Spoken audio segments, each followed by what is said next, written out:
Hello, welcome to another skincare story time. Not necessarily a story time, but more like a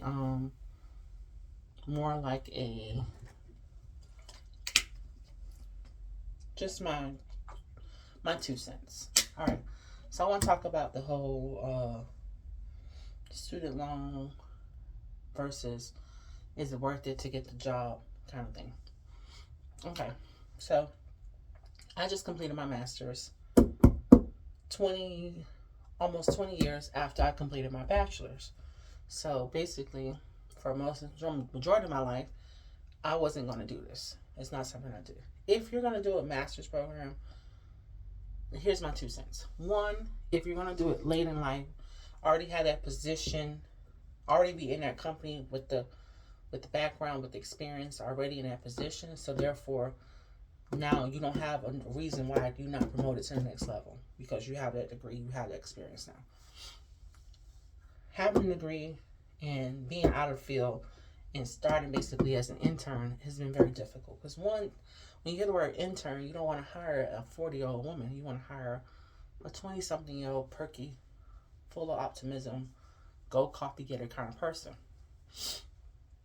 So I've applied to over hundreds of jobs, more than about 200 since when I first started getting my degree.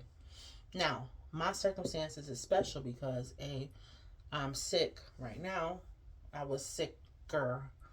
I don't think I'm fully healthy enough to be in person to a job. So I only applied to remote jobs. So that's number one. And a remote job as an analyst is like a dime a dozen.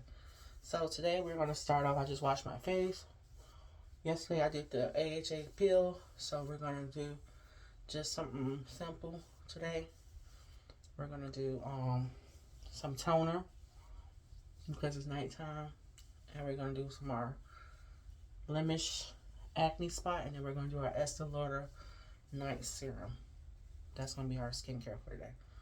So first I'm going to apply this toner. I'm going to sip while I talk. Then we're going to apply the acne thingy, and then we're going to apply the serum. Okay, so yeah, where was I? I don't recommend it as a 40-year-old person trying to apply for intern. So I know my pickings was low as it is.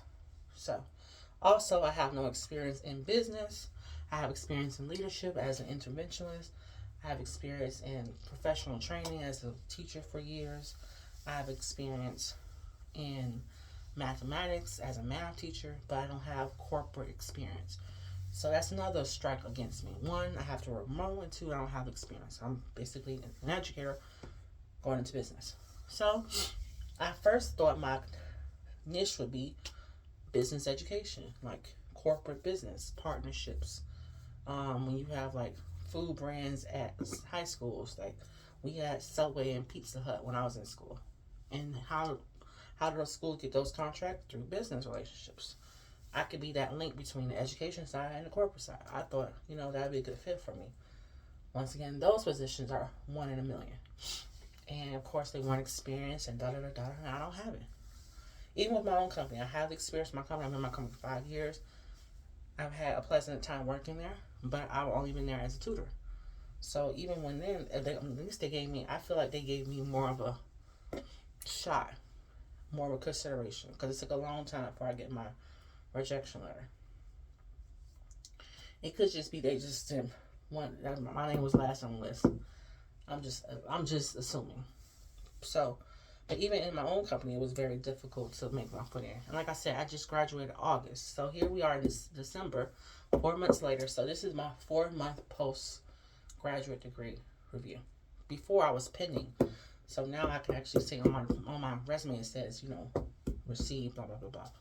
Also, I think my age may be, ageism is a thing, especially with social media now. You know how I see in Asian countries on your resume you have your headshot, and they on the shows they literally say, "Oh, I was gonna hire you. Don't look like your picture, or I hired you because you're pretty," and da da da da.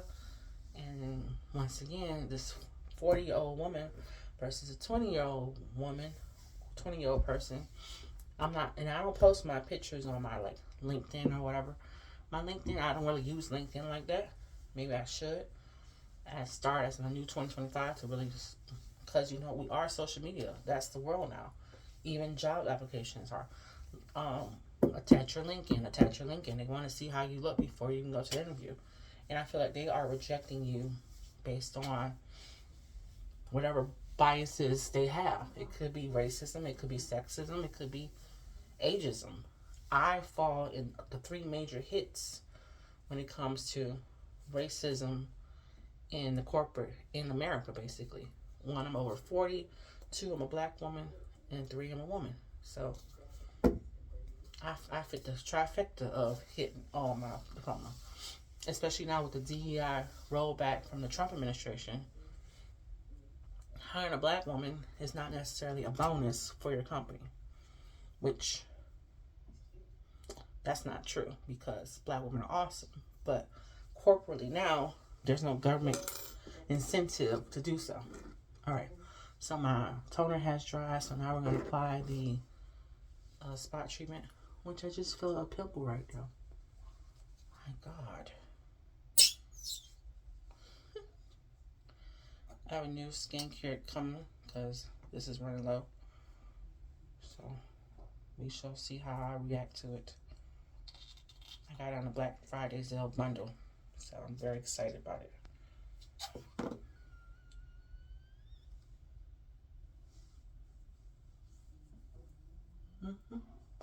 This is a salicylic acid acne medication. I used to use benzoyl peroxide my whole life, but then I switched to salicylic acid like the last 5 years. And even though I have pimples right now, it's not like the big bumps that last for like 2 weeks. When I was using benzoyl every freaking day, I still had those big bumps that lasted like 2 weeks. Now I have the micro bumps. Or no bumps when I'm consistent. I haven't been consistent in a while, and so thus I have the micro bumps.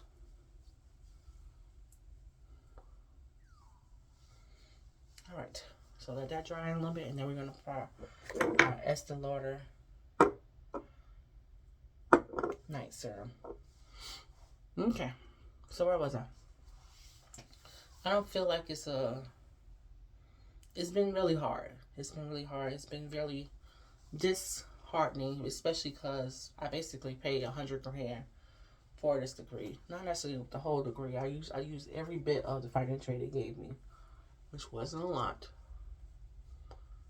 And that was my supplement of my income, which I talked about in my last video, so you can check out yesterday's video, how much that supplemented my income. I really missed that now because whatever. But the reason I wanted to do this is for two things. One, I had to get a second job. At my own job, I was working part-time, and I was offered full-time, but I was like, no, because I expected to get a full-time position in the corporate, so I was going to have both jobs. So one, I know I was going to be in the lower end of my new job because I have no experience. And two, I want to supplement my income and pay off some debt. Like I said, this summer was rough, and so I need to catch up financially. More savings, and then also I was sick. I was home.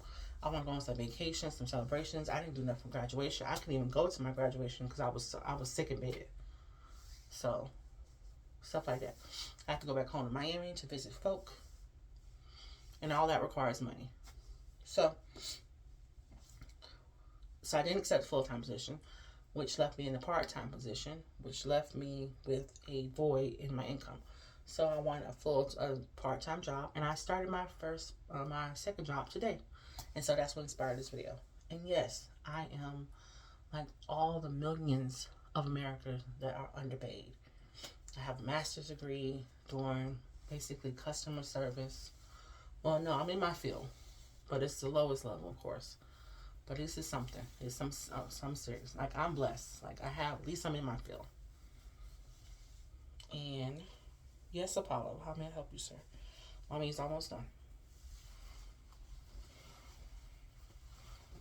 Why did I do that? I gotta go to bed.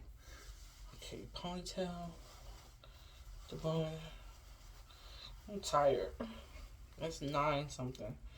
And if you know me, you're like, wow, either that's an old lady, or if you know me, you know that I've been up since Well, technically, I'm up since 8 o'clock. But today, I was up at like 3 because my chest was hurting last night. So, another reason why I shouldn't be looking for in-person work. One thing about this is that a little bit counts. I remember when I first got this, it was like a gift set for like Christmas. My cousin bought me, and I loved it. But I was like 18 then, so I didn't really have like problems. So maybe it wasn't the best, but I figured, throwback is a good bet.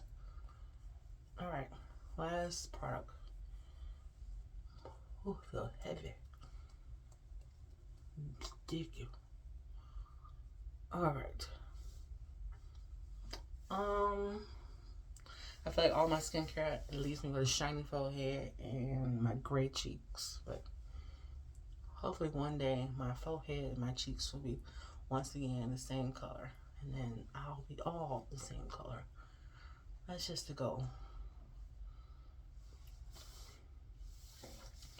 All right, so yeah, let's see. To all the Americans who are underpaid with all these glorious degrees, I mean, it's not a workers market. It is a higher market, a business market right now.